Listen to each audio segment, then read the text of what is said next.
Hello, in this series of videos I want to show you some tips and tricks on how to set up your very own YouTube channel on the tightest of budgets. In part 1 I'm going to give you a number of things to think about before you actually start, so this is going to be a very basic video. I will share some of my background and my journey to monetization after 7 months. I appreciate that most of this information exists in a variety of videos somewhere or another on YouTube, but this is just me being reflective and hopefully reaching out to like-minded people who can understand my garble. I'm by no means an expert or technical wizard, and I do hope that this video is easy to follow. I'm still pretty much a novice myself, but it has been a great first few months of learning. Now, for those of you that follow on my channel, and if you haven't subscribed yet, it'd be a really big favour if you could just do that now. Thanks. You will notice I do external filming out and about, some studio review style filming, and films like this which I call studio productions. How grandiose is that?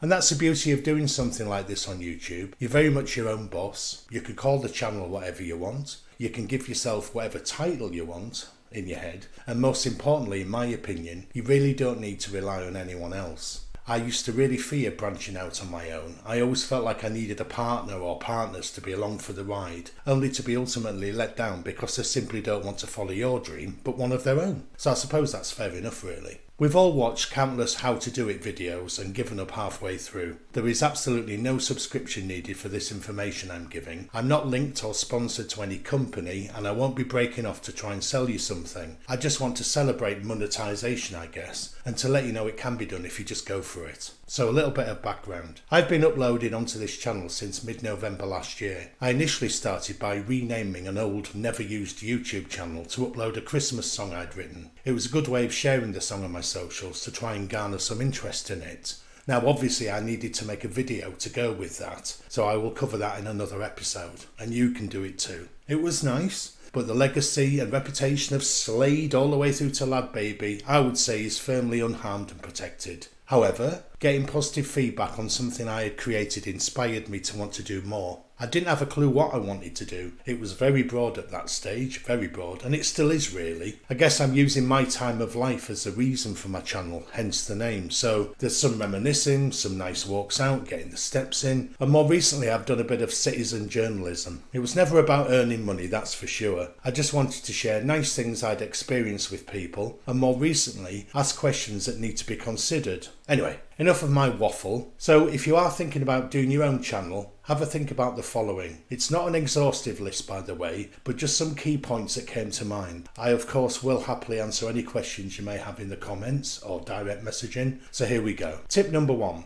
I used to have a boss, and when I was given excuse after excuse as to why I had not completed something, he would simply say JFDI, which stands for just do it. And there's another little word in there which I'm sure you can guess. So tip 1, embrace it, dust yourself down, and just do it. What have you got to lose? Surprisingly, I have found people very supportive of my exploits, even people I wouldn't have expected to be. Tip number 2. Although I said my subject areas were very broad on starting out, and a lot of people do start out this way, if you are lucky enough to have a passion that your YouTube channel could be an extension of, then you're really halfway there, especially if you already have lots of contacts in that subject area. Establishing a niche is a very quick way to reach out to like-minded potential subscribers through associated social groups and so on. It could be your favourite football team, fashion, makeup, wildlife, bands, anything really. And one thing I would recommend you avoid is to keep swapping around from genre to genre too much, especially in the beginning. And why is this? Well, when you're starting out, YouTube is trying to get to know you and your core audience. And let's be honest, it wants to get as much traffic to your videos as possible so it can charge advertisers more. So if you've asked all your friends and family to subscribe, or done a relatively well-watched first video on your channel on, say, horror movies, when you do your next one on best Premier League football goals ever, your friends and family who only subscribe to shut you up and have no intention of ever watching, and the few goths who really loved your first work simply might not click on video 2. So then YouTube doesn't want to push out your content anymore on its algorithm. Don't worry, that word will come up a bit, but I will deconstruct it in another episode. Then suddenly, despite your work being simply brilliant, the views stop. If you have an established niche, then there's less chance of that occurring.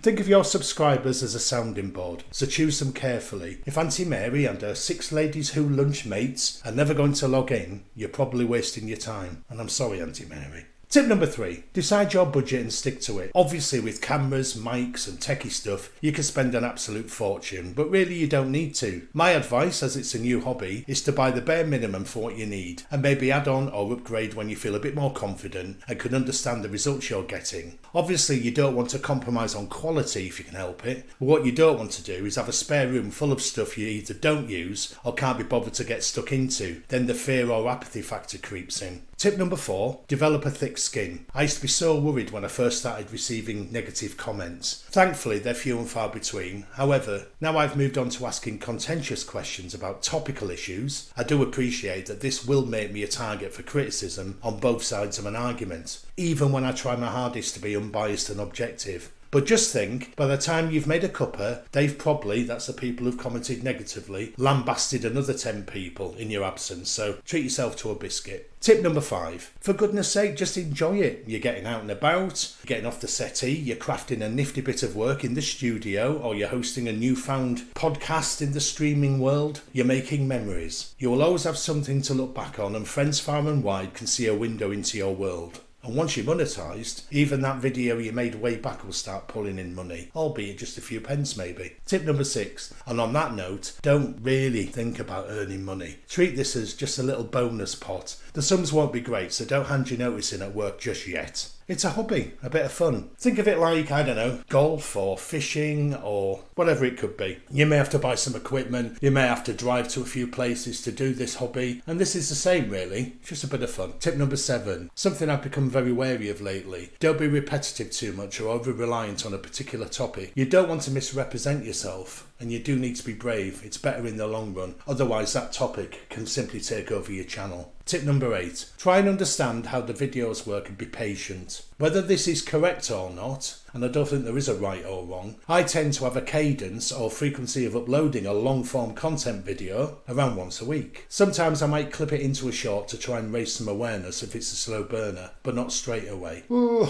that sounded almost technical, didn't it? I apologise, but I will talk about that more in another episode. Tip number 9, thumbnails and titles are very important. Obviously thumbnails are the little pictures that you click on as you're searching through YouTube. So have a good watch on there and examine the type of content that draws your eye. How is the title worded? What hooked you? Tip number 10, beware of the dreaded copyright strike and YouTube guidelines. There is oodles of advice on this, but if you stick to your own work, don't cause any offence and be appealing to a large audience, YouTube and advertisers will simply love you. Like I said, this video is a very simple introductory video. I know there'll be people that'll probably comment saying, oh no, whatever Sherlock, yeah we know all this, but some people might not. So if one person out there hasn't thought about some of these things, then it's been worthwhile. Obviously it's going to develop as I produce more videos. I'm going to go into a little bit more detail with things. Join me in the next video where I'll be discussing some really cheap equipment options and the best software for free that will help you hopefully get some awesome results. Thanks for watching and don't forget to subscribe to be notified about the next instalment. Cheers now.